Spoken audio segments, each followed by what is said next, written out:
तो दोस्तों, रिया ने अपनी जमानत याचिका में यह कहा है कि यह साफ है कि सुशांत अवैध ड्रग्स का इस्तेमाल करता था और अपने स्टाफ मेंबर्स की मदद से उन्हें भी ड्रग्स मिलती थी। अगर सुशांत आज जिंदा होता तो उन पर कम मात्रा में ड्रग्स लेने का आरोप लगाया जाता, जिससे उन्हें 1 वर्ष तक की जेल हो सकती थी। और मुंबई जेल में 2 हफ्ते बिताने के बाद एक्ट्रेस रिया चक्रवर्ती ने दूसरी बार जमानत के लिए गुहार लगाई है। उन्होंने ये भी कहा है कि एनसीबी उन्हें निशाना बना रही है और जबकि उनके खिलाफ किसी तरह का कोई सबूत नहीं मिला है। रिया ने आरोप लगाया यह है कि सुशांत सिंह राजपूत ने अपने करीबियों का अपनी ड्रग्स की आदत के लिए इस्तेमाल किया।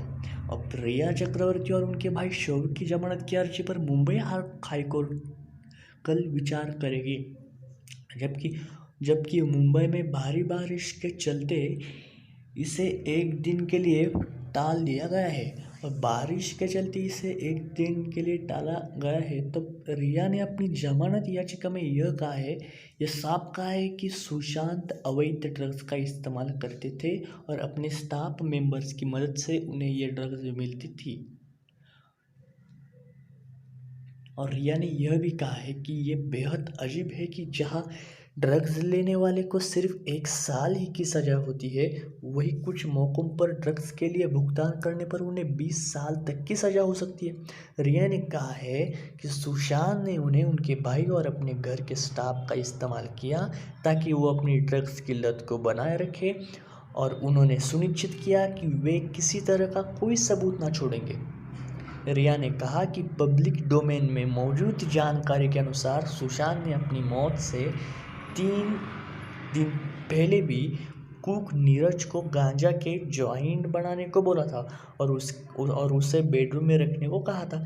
नीरज ने ये सीबीआई और मुंबई पुलिस को भी बताया कि उसने सुशांत के लिए गांजे के जॉइंट्स एक बॉक्स में रखकर उनके बेडरूम में रख दिए थे और जब सुशांत मृत पाए गए तो वो बॉक्स खाली था, यानी सुशांत सभी जॉइंट्स पी चुके थे।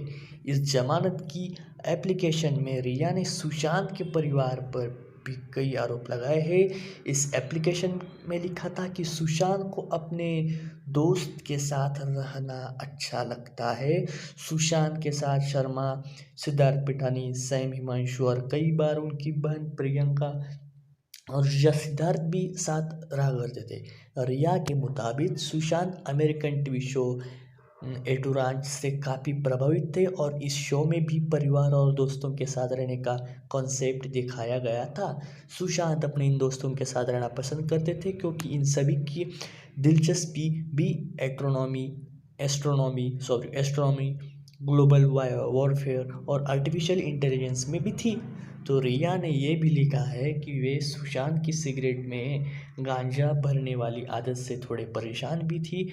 सुशांत ने रिया को बताया था कि साल 2015-2016 में केदारनाथ की शूटिंग के दौरान वे गांजे और जॉइंट्स के काफ़ी पसंद करने लगे थे। वही रिया लगातार सुशांत को उसकी इस आदत पर टोकती थी और इस बेल एप्लीकेशन में लिखा था, नवंबर 2019 के तीसरे हफ्ते में सुशांत की तीनों बहनें मुंबई आई थी और उन्होंने कहा था कि वे सुशांत को ट्रीटमेंट के लिए चंडीगढ़ ले जाएंगे क्योंकि एक्टर को बाइपोलर डिसऑर्डर है।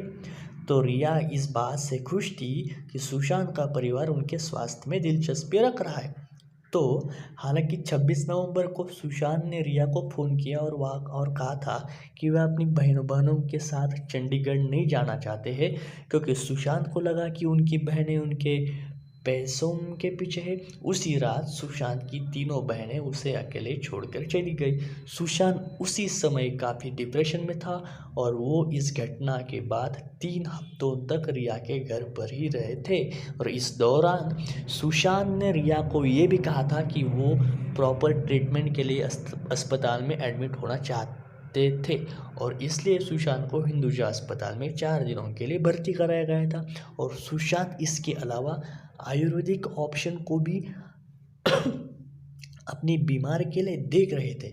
10 जनवरी को सुशांत ने रिया को घर बुलाया और कहा था कि उसने हॉलीवुड एक्टर जिम कैरी की डिप्रेशन की यात्रा को देखा है और वो इस एक्टर से काफ़ी प्रभावित हुए हैं और वे भी अपनी डिप्रेशन की जंग से लड़ने को इंस्पायर हुए हैं। और उसके कुछ दिनों बाद जनवरी में सुशांत अपनी बड़ी बहन के परिवार से मिलने चंडीगढ़ गए थे और वहाँ लौटने के बाद सुशांत ने कहा था कि वे डिप्रेशन के लिए किसी तरह की दवाओं का उपयोग नहीं करेंगे और वे बिल्कुल ठीक है।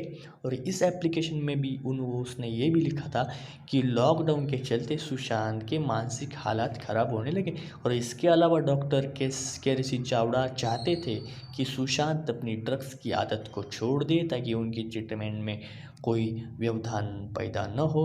हालांकि सुशांत अंत तक जॉइंट्स पीते रहे। इसके अलावा इरफान खान और ऋषि कपूर की मौत से भी सुशांत को काफ़ी झटका लगा था और 30 मई को सुशांत को लेकर एक आर्टिकल भी छपा था जिसमें लिखा था कि उनके साथ काम करना काफ़ी मुश्किल होता है और उनके एटीट्यूड से कुछ लोगों को परेशानी थी। इस खबर से भी सुशांत काफ़ी डिस्टर्ब हुए थे।